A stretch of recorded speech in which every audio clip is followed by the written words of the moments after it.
రకాలోకంకి స్వాగతం. అయోధ్యలో భవ్యమైనటువంటి రామమందిర నిర్మాణం పూర్తయింది. బాలరాముని ప్రాణప్రతిష్ఠ జరిగింది. కోట్లాది మంది హిందువుల ఆకాంక్ష నెరవేరింది. సరిగ్గా ఈ సంఘటన జరిగినటువంటి 2 రోజులకి ఉత్తరప్రదేశ్లోని వారణాసిలో ఉన్నటువంటి లోకల్ కోర్ట్ కాశీలోని జ్ఞానవాపి గురించి కూడాను అత్యంత కీలకమైనటువంటి తీర్పు వెలువరించింది. జ్ఞానవాపిలో ఆర్కియలాజికల్ సర్వే ఆఫ్ ఇండియా వాళ్ళ సర్వే జరిగింది.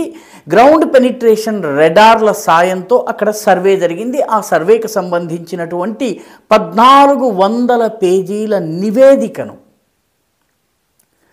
హిందూ పక్షానికి ముస్లిం పక్షానికి ఇవ్వాలి అని చెప్పి న్యాయస్థానము ఆదేశాలు జారీ చేసింది. అయితే ముస్లిం పక్షం దీన్ని రహస్యంగా ఉంచాలి, దీన్ని బహిర్గతం చేయొద్దు, దీన్ని ప్రజలకు తెలియజేయొద్దు అని చెప్పి అడిగింది. హిందూ పక్షము మొత్తం కోర్టు విచారణ అంతా కూడా బహిరంగంగా జరుగుతోంది కాబట్టి దీనికి ఈ నివేదిక ఏదైతే ఉందో ఈ నివేదికను కూడా పబ్లిక్ చేయాల్సినటువంటి అవసరం ఉంది, ప్రజలకు తెలియవలసిన అవసరం ఉంది.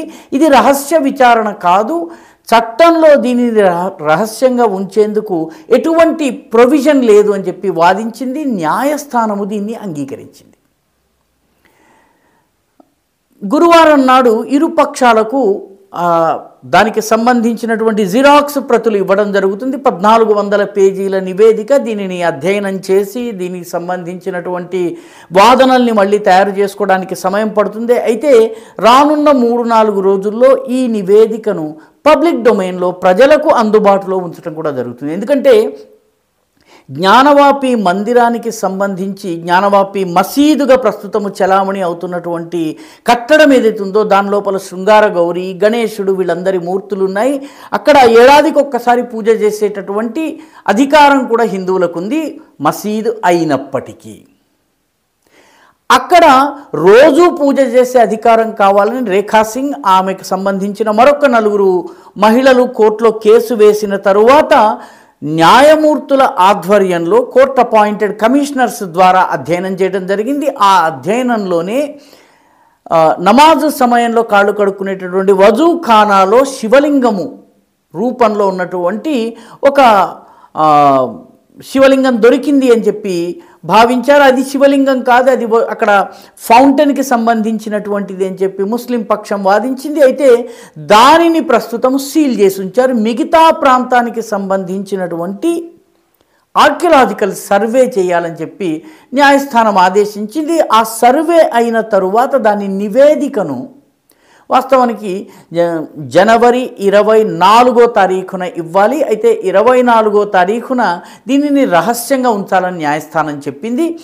న్యాయస్థానము 25వ తారీఖున హిందూ పక్షము వాదనల్ని అంగీకరిస్తూ దీనిని 2 కాపీలు ఇవ్వడమే కాకుండా వీలైనంత త్వరలో దీన్ని పబ్లిక్ డొమైన్లో ఉంచేందుకు నిర్ణయించింది.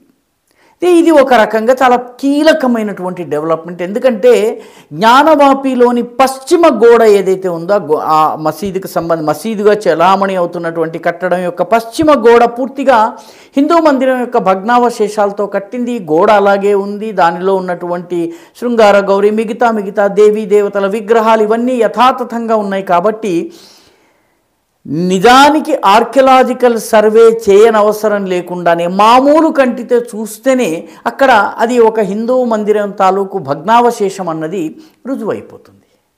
కాబట్టి ఇప్పుడు ఆర్కియలాజికల్ సర్వే కూడాను ఇదే వాదనను బలపరిచే రీతిలో ఆధారాల్ని ఇస్తుంది అనడంలో ఎటువంటి సందేహం లేదు. కాబట్టి ఇది ఒక కీలకమైన ముందడుగుగా మనము భావించాలి.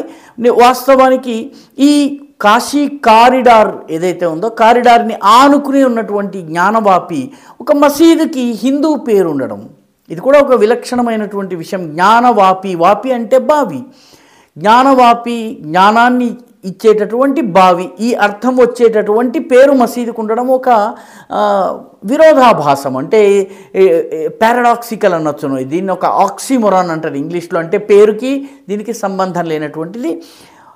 కాశీకి సంబంధించినటువంటి చరిత్రలో ఈ మందిరము ఎన్నెన్నిసార్లు ఎవరెవరి చేత ధ్వంసం చేయబడిందో దానికి సంబంధించిన పూర్తి వివరాలు ఉన్నాయి. మొట్టమొదటిసారి 1074లో కుతుబుద్దీన్ ఐబక్ దీన్ని ధ్వంసం చేయడం జరిగింది. ఆ తరువాత మళ్ళీ హిందువులు దీన్ని నిర్మించుకున్నారు. మళ్ళీ దీన్ని అనేక సార్లు రజియా సుల్తానా ఒకసారి దాడి చేయించింది. ఆ రకంగా పలుసార్లు మందిర నిర్మాణము, ధ్వంసము ఈ పరంపర కొనసాగుతూ వచ్చింది.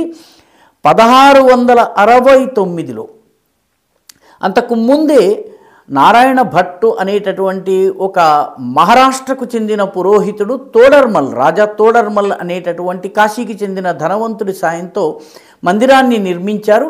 ఈ నిర్మించినటువంటి మందిరాన్ని ధ్వంసం చేయమని ఔరంగజేబు ఆదేశించారు. ఆ ఆదేశాల మేరకు 1669లో దీన్ని పూర్తిగా ధ్వంసం చేశారు. ఇప్పుడు మనకి కనిపిస్తున్నటువంటి కట్టడం ఎక్కడైతే పూజలు అవి అందుతాయో అవన్నీ కూడాను భగ్నమైన మందిరాన్ని ఆనుకుని అహల్యాబాయి హోల్కర్ నిర్మించినటువంటి మందిరం అది. అయితే భగ్నమైన మందిరం స్థానంలోనే జ్ఞానవాపిని నిర్మించారన్నది హిందువుల వాదన. దీనికి సంబంధించి కోర్టులో అనేక కేసులు అనేక దశాబ్దాలుగా ఉన్నాయి. నిజానికి జ్ఞానవాపి ఏదైతే ఉన్న పరిసరం ఏదైతే ఉందో అది ముస్లింలకు చెందినది కాదని 1930స్లోనే బ్రిటిష్ ప్రభుత్వం తీర్పిచ్చింది. ఎందుకంటే 1930స్లో దీన్ మహమ్మద్ అనేటువంటి వ్యక్తి కోర్టుకు వెళ్ళాడు. కోర్టుకు వెళ్ళినప్పుడు ఈ జ్ఞానవాపిలో ఉన్నటువంటి కట్టడము అక్రమ కట్టడము, ఇది వక్ఫ్ యొక్క నివేదికలలో లేదు కాబట్టి ఇది వక్ఫ్కి చెందినది కాదు అని బ్రిటిష్ వాళ్ళ న్యాయస్థానం చాలా స్పష్టంగా తీర్పునిచ్చింది. దీన్ మహమ్మద్ కేసుగా ఇది చాలా సుప్రసిద్ధమైనది. కాబట్టి ఓవరాల్గా ఇప్పుడు గనక మనము గమనిస్తే న్యాయస్థాన పరంగా కానీ డాక్యుమెంట్ల పరంగా కానీ గతంలో జరిగినటువంటి గొడవలు, కొట్లాటలు, కోర్టు నివేదికలు వీటి పరంగా కానీ ఆ జ్ఞానవాపి పరిసరంలో ఉన్నటువంటి హిందూ నిర్మాణాల గురించి అనేక తీర్పులు వెలువడ్డాయి, అనేక నివేదికలు వెలువడ్డాయి. ఇప్పుడు తాజాగా ఆర్కియలాజికల్ సర్వే ఆఫ్ ఇండియా యొక్క 1400 పేజీల నివేదిక కూడా దీన్నే ధృవీకరించేటటువంటి సూచనలు కనిపిస్తున్నాయి. వాస్తవానికి దీన్ని అధ్యయనం చేసేటటువంటి అయోధ్య, మథుర, కాశీలను అధ్యయనం చేసేటటువంటి వాళ్ళు చెప్పేది ఏమిటంటే అయోధ్య కేసే ఉన్న వాటన్నిట్లలో అత్యంత క్లిష్టమైనది, కఠినమైనది. ఎందుకంటే మందిరం తాలూకు ఆనవాళ్ళు నేల అడుగున ఉన్నాయి. కానీ కాశీ కానీ మథుర కానీ వీటికి సంబంధించినటువంటి ఆధారాలు బహిరంగంగా బట్టబయలుగా నేకెడ్ ఐకి అంటే ఎటువంటి గ్రౌండ్ పెనిట్రేషన్ చేయకుండా కూడా కనిపిస్తూ ఉంటాయి. కాబట్టి పెద్దగా ఆధారాలు అక్కర్లేదు అని అంటున్నారు. ఇంకా మథుర విషయానికి వస్తే మథుర విషయంలో కేసు ఇప్పటికే హైకోర్టులో ఉంది. కాశీ విషయంలో కేసు జిల్లా కోర్టులో ఉంది. అక్కడి నుంచి 2-3 అంచెలుగా వెళ్ళిన తర్వాత హైకోర్టు వస్తుంది, ఆ తర్వాత సుప్రీంకోర్టు. కాబట్టి కాశీ వరకు కొంత సుదీర్ఘమైనటువంటి పోరాటం కావచ్చునేమో కానీ మథుర విషయంలో డైరెక్ట్గా హైకోర్టులోనే ఉంది. కాబట్టి వీలైనంత త్వరలో కాశీ మథురల విముక్తి కోసం కూడాను ప్రయత్నాలు అయోధ్య తరువాత, అయోధ్య మందిర నిర్మాణం తరువాత ముమ్మరమైనట్టుగా కనిపిస్తోంది. హిందూ పక్షాలు ఇనుమడించిన ఉత్సాహంతో ఈ 3 మందిరాలను విముక్తం చేసే దిశగా కదులుతున్నారు. మొత్తం మీద జనవరి 25వ తారీఖు ఒక కీలకమైనటువంటి ముందడుగు పడింది. ఆర్కియలాజికల్ సర్వే రిపోర్ట్ ఏదైతుందో దాన్ని బహిరంగం చేయనున్నారు. ఈ వీడియో మీకు నచ్చినట్టయితే లైక్ చేయండి, షేర్ చేయండి, ఈ ఛానల్కు సబ్స్క్రైబ్ చేయండి. మీ అభిప్రాయాన్ని కమెంట్ల రూపంలో తప్పనిసరిగా పంపించండి.